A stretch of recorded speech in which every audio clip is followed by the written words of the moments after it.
दृष्टा दृशिमात्र शुद्धोपि प्रत्यय अनुपश्य। पतंजलि जी साधनपाद के 20वें सूत्र में दृष्टा की डेफिनेशन कहते हैं। भाई दृश्य तो बता दिया पहले, अभी दृष्टा की डेफिनेशन है। दृष्टा क्या है? यह चेतन मात्र है, मतलब यह प्रेजेंस है उसका, हमें पता चलता है कि ये है। फॉर एग्जाम्पल, हम हमेशा कहते हैं मेरा हाथ, मेरी बॉडी, मेरा पाँव, लेकिन ये नहीं कहते कि मेरा हाथ यानी मैं हूँ, मेरी बॉडी यानी मैं हूँ, मैं कुछ अलग हूँ। वो मैं जो हूँ वह चेतन बताता है, वही दृष्टा है। वह एक अंश है परमात्मा का, वही दृष्टा है। प्रत्यय अनुपश्य यानी ये दृष्टा प्रत्यय यानी आपको उदाहरण देके या उसका इनडायरेक्टली प्रेजेंस बता के उसके अनुषंग से आपको बताया जाता है।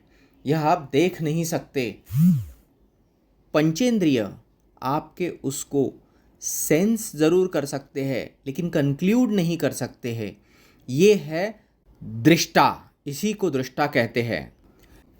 पतंजलि जी साधनपाद के 21वें सूत्र में रीज़न बताते हैं कि यह जो दृश्यम है, इस दृश्यम का जो आत्मा है वो कैसे प्रिपेयर किया गया है।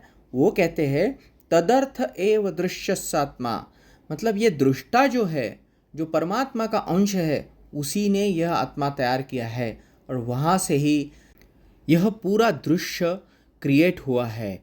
मतलब दृष्टा से आत्मा आया है और आत्मा से दृश्य आया है। पतंजलि जी साधनपाद के 22वें सूत्र में कहते हैं कृतार्थ प्रति नष्टमप्य नष्टम तदन्य साधारणत्वात्, यानी जो भी हमारा दृश्य है वह साधारण है, उसको असाधारण बनाने का कार्य जो है वह दृष्टा करता है। क्योंकि दृष्टा यानी आत्मा में ही वो पावर है कि वो एक मिट्टी में जाकर उस मिट्टी का शरीर बनाता है, मतलब उसको असाधारण बनाता है। यह असाधारण बनाने का कार्य दृष्टा का आत्मा ही कर सकता है, यानी दृष्टा ही कर सकता है।